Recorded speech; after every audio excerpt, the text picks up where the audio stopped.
Hi, it's me again, Leslie, and it's my second video.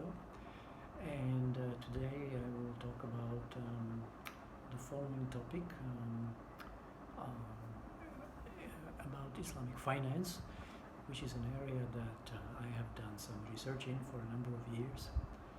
And the question I would like to address is this question of concern that many people have that Islamic finance is mainly Islamic in name and not really that much in substance. What is the reason? Why do people say that, and is there any truth in it? Now, very briefly, so-called Islamic finance must conform to, things like prohibition of interest, which is riba, as explained in the Quran, although not everybody thinks that riba is interest. That's another question that we can get into some other time. And also that the transactions must be transparent, free of uncertainty, and of course basically that they should entail goods and services which are halal or permitted in Islam. I think the biggest challenge is to ensure that Islamic financial contracts remain interest-free, because what sometimes happens is that interest is kind of smuggled in through the back door, so to speak, and included in a price or in a contract under a different name. Now, this name sometimes is profit, but it can also be rent.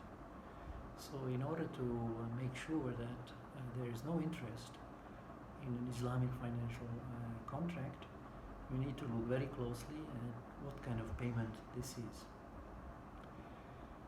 But to come to the question of why people are concerned about just how Islamic finance is, the main reason is that many people believe that what we see in Islamic finance today is what has been called the process of replication or imitation, if you like a stronger word, of financial contracts that we find in conventional finance. In other words, that the Islamic finance is not really Islamic, but rather tries to imitate conventional finance within the formal parameters of the teachings of Islam. Let me give you an example. Now, normally when you earn profit, there are no guarantees whether you will earn any profit, and there is risk that you have to take.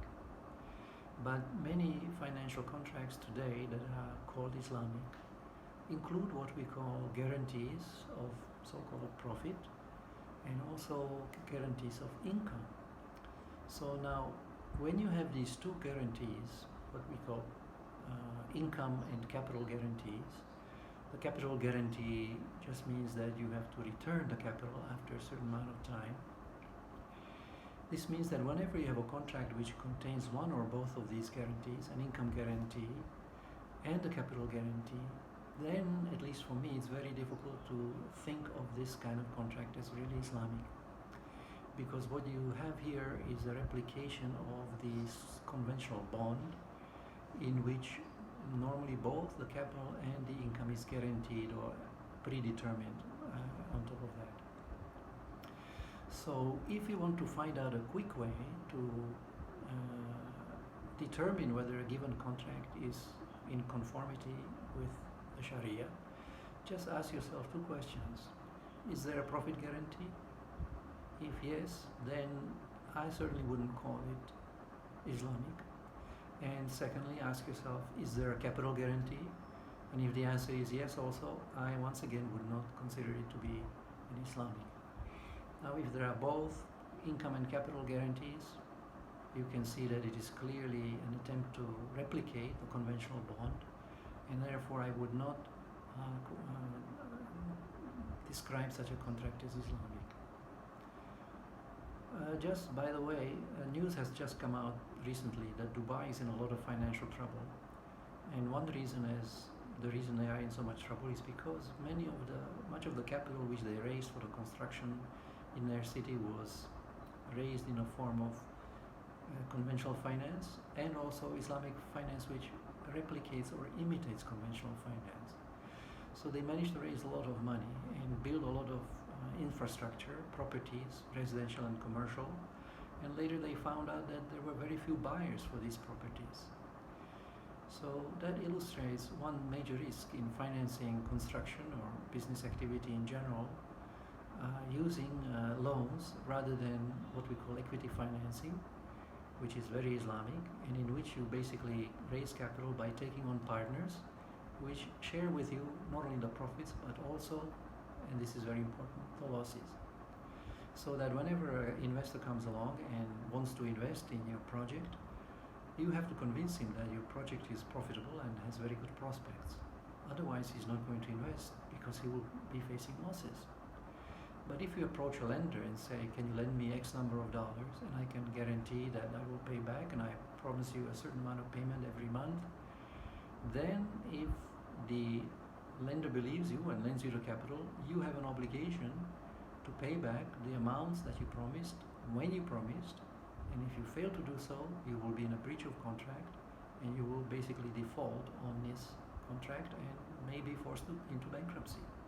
So that is, in a nutshell, the difference between Islamic finance and conventional finance. It's got to do with profit and whether the amounts earned in these financial contracts really qualify as profit, or whether they are actually interest disguised under another name. So that's all for today. If you have any questions, put them in the comments below and I will try to answer them at another time. Thank you.